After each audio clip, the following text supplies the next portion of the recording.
Okay, so hello guys, we are back again with a new video और इस बार हम बात करेंगे वीडियो पे कि प्रीपोजिशनल लॉजिक्स इन पाइथन।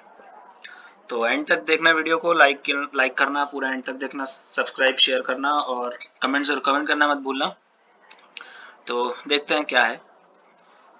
तो पहले तो अभी तक हमने लाइब्रेरीज यूज करी थी मैटप्लॉटलिब ग्राफिकल रिप्रेजेंटेशन के लिए और numpy करी थी। अब की बार एक नई लाइब्रेरी है ना, फ्रॉम लॉजिक लाइब्रेरी का नाम है import स्टार। अब देखते हैं, शुरू करते हैं। अब यहाँ पे दिया मैंने पहला declaration p, q, r wars और ब्रैकेट में एज अ स्ट्रिंग पास किया pqr को। अब ये वार्स एक्चुअली क्या है? ये वार्स क्या है? वार्स एक फंक्शन है पाइथन में। ये क्या रिटर्न करता है? अंडरस्कोर dic dic अंडरस्कोर, मतलब ये कोई ऑब्जेक्ट का जो एट्रीब्यूट होता है उसको रिटर्न करता है। अब एक्चुअली अब ये dict एट्रीब्यूट क्या है? ये एट्रीब्यूट एक डिक्शनरी, मतलब a dictionary containing the objects changeable attributes, मतलब एक ऐसी डिक्शनरी जो भी ऑब्जेक्ट हमने पास किया है उसके जो वो एट्रीब्यूट जो कि चेंज हो सकते हैं या चेंज करे जा सकते हैं उनको कंटेन करता है। तो ये वार्स फंक्शन हो गया, ठीक है।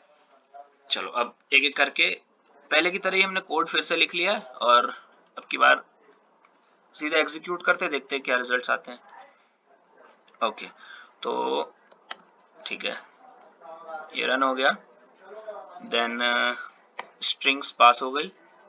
ओके, अब यहाँ पर हमने पी क्यू आर को डिफाइन कर दिया। अब देखते हैं पी एक्चुअली है क्या। P is a proposition P, then Q, that is also a proposition, R is also a proposition. Okay, here got it. So what actually a proposition means, मतलब हमने मैथमेटिक्स में पढ़ा लॉजिक। अब actually logic क्या होता है? Logic is the basis of all mathematical reasoning end of all automated reasoning. मतलब reasoning कहीं भी आएगी तो उसमें कुछ ना कुछ लॉजिक होना जरूरी है। अगर हम कोई रीजन या कोई स्टेटमेंट देते हैं तो उसमें लॉजिक होना जरूरी है। अब प्रोपोजिशन क्या होता है? Proposition is the basic building block of logic. It can be defined as a declarative sentence that is either true or false but not both। या तो ट्रू होगा या तो फॉल्स होगा, लेकिन दोनों कभी नहीं हो सकता। ठीक है, तो ये प्रोपोजिशन होता है। तो अभी यहाँ पे क्यू को हम सिंपल भाषा में बोल दे पी क्यू आर, एक्चुअली कोई एक स्टेटमेंट है, दैट्स इट, बस एक स्टेटमेंट।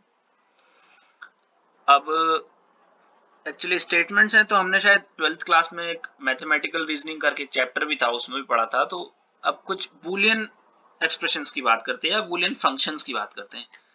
ठीक है, तो यहाँ पे हमने डिफाइन किया f1 कोई फंक्शन है f1 नाम से, और एक्चुअली वो फंक्शन क्या है? p और q and not of p implies that q। ठीक है, ये सिंटेक्स है। p एंड ये और का साइन है एक्चुअली, ये बार p और q bracket closed end operator is this and not operator not p, this that wave sign not of p implies that this double arrow is implies that q। ये function define हो गया। चलिए, ये function ठीक है, हो गया define. अब एक्चुअली f1 क्या है? f1 is also a proposition।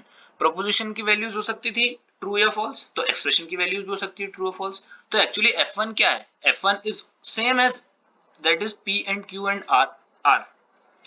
p और q और r जो है f1 भी वही है, बस f1 थोड़ा कॉम्प्लेक्स है, दैट्स इट। तो हमने अब अगर लॉजिक्स हैं तो ट्रुथ टेबल की बात करते हैं, यस नो या ट्रू और फॉल्स। तो f1 के लिए ट्रुथ टेबल चेक करते हैं। ठीक है, जब p और q ट्रू ट्रू होंगे तो f1 ट्रू होगा, जब ट्रू और फॉल्स होगा तो ट्रू होगा, जब फॉल्स और ट्रू होगा तो ट्रू होगा, जब फॉल्स और फॉल्स तो ट्रू होगा, मतलब टोटली ट्रू होना है। ठीक है, अब बात करते हैं टोटोलॉजी। यहाँ मैंने लिखा है एक नया फंक्शन यूज किया है इज अंडरस्कोर टोटोलॉजी। नया फंक्शन है, f1 के साथ डॉट ऑपरेशन में लगाया है। टोटोलॉजी क्या है? Tautology is a formula, or we can say an assertion that is true in every possible condition, in every possible interpretation।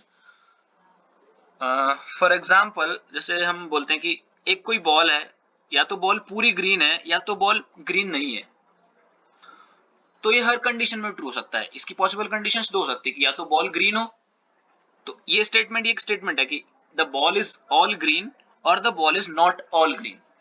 अब बॉल के साथ दो कंडीशन हो सकती है, या तो बॉल ग्रीन होगी या तो बॉल ग्रीन नहीं होगी, तो मैंने तो दोनों कंडीशंस इंक्लूड कर ली स्टेटमेंट में।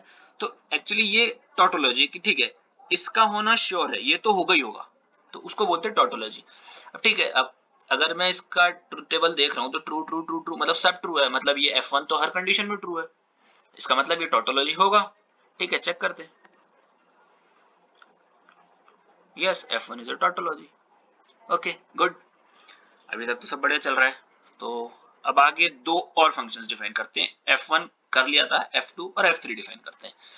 अब है P and Q, and operator P and Q implies that R, और नया दूसरा function F3 is equal to P implies that Q implies that R। Okay, ये थोड़ा सा कॉम्प्लेक्स हो रहा है, ठीक है, चलेगा। ट्रुथ टेबल देखी थी, F2 के लिए ट्रुथ टेबल देखते हैं।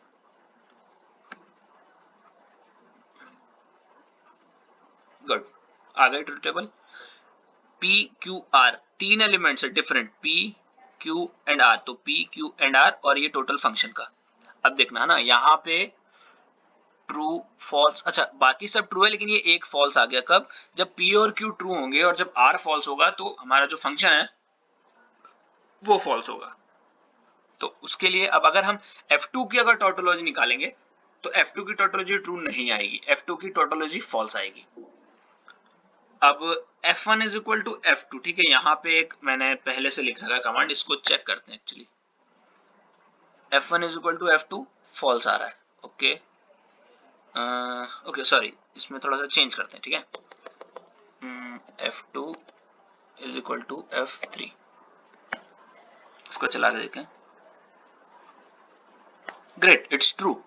मतलब ये जो दो डिफरेंट डिफरेंट मैंने फंक्शंस या दो डिफरेंट डिफरेंट फॉर्मूले मैंने लिखे हैं या दो डिफरेंट एक्सप्रेशंस लिखे हैं, ये दोनों सेम है। अब ये दोनों सेम है या नहीं वो कैसे चेक करते हैं? ट्रुथ टेबल के थ्रू। F2 की ट्रुथ टेबल ये रही, F3 की ट्रुथ टेबल देखते हैं, क्या सेम है क्या? सेकंड वाला फॉल्स, सेकंड वाला फॉल्स, दैट्स इट। मतलब ट्रुथ टेबल तो दोनों की सेम है, तो मतलब दोनों एक्सप्रेशन सेम है। ओके, तो अभी इसकी अब टोटोलॉजी देख लिया। टोटोलॉजी का ऑपोजिट क्या होता है? टोटोलॉजी का ऑपोजिट होता है कंटिंजेंसी, ठीक है। इसको हम कंटिंजेंसी यहाँ देख लेते हैं। कंटिंजेंसी का एक्चुअल मीनिंग क्या होता है? Contingency is a potential negative event. Potential negative मतलब जो हो भी सकता है, जो नहीं भी हो सकता है इन फ्यूचर, कुछ इसकी प्रोबेबिलिटी नहीं है। A contingency is a potential negative event that may occur in future. For example we can take it as economic recession और टेररिस्ट अटैक और रेन, बारिश कभी भी हो सकती है, कुछ पक्का नहीं है, अनसर्टेन इवेंट है, तो वो होती कंटिंजेंसी, ठीक है। अब जरा इसकी, ठीक है, अब अभी हमने देखा ना ये F2 जब इज इक्वल टू F3 किया था, तो एक हो सकता है कि ये पूछे कि हमने दो इक्वल्स टू क्यों लगाया। एक्चुअली सिंगल इक्वल्स का मतलब होता है कि हम किसी को इक्वेट करते हैं, और जब हम डबल इक्वल्स लगाते हैं तो ये ऑपरेशनल साइन होता है, लॉजिकल साइन होता है, इसलिए हम सिंगल इक्वल टू नहीं लगा रहे हैं, ठीक है। इसका जरा हम नीचे देखते हैं। अब एक्चुअली है कि हम ऐसा इसमें तो बुक में तो सॉरी कंपाइलर में, पाइथन कंपाइलर में लिख तो सकते नहीं कि P और Q, जैसे हम जब कॉपीज में लिखते हैं तो P और Q का साइन होता है और P एंड का साइन होता है या इंटरसेक्शन का साइन होता है, ऐसा कुछ कुछ होता है। ग्रेट, तो इसमें लैंग्वेज के लिए क्या करें? कंप्यूटर को मशीन को डेटा फीड कराने के लिए हमारे पास कुछ सिंटैक्स हैं या कुछ कोड्स हैं या कुछ कैरेक्टर्स हैं। ये होता है P और Q के लिए, ठीक है, ये P और Q का होता है। We can check proposition P V Q। ये एंड के लिए होता है, ओ सॉरी मिस्टेक हो गया, बेटर, ये proposition P V Q, P upper case Q, then ये नॉट ऑफ P का साइन होता है, that curly wave is not of P, then P implies Q and similarly P implies Q का opposite P implied by Q। बस, तो ये छोटा सा वीडियो था आज का, इतना काफी है। थोड़ा सा हमने सेट के ऑपरेशंस देख लिए और लॉजिकल ऑपरेशंस देख लिए। तो आज के लिए इतना ही इस वीडियो में। नेक्स्ट वीडियो भी जल्द आएगी, अपडेट रहना। Have a nice day. Like कीजिए, शेयर कीजिए, सब्सक्राइब कीजिए और अपना फीडबैक कैसा लगा वीडियो, कितना समझ में आया, कमेंट सेक्शन में ज़रूर बताना। ठीक है, thank you, have a nice day, good bye.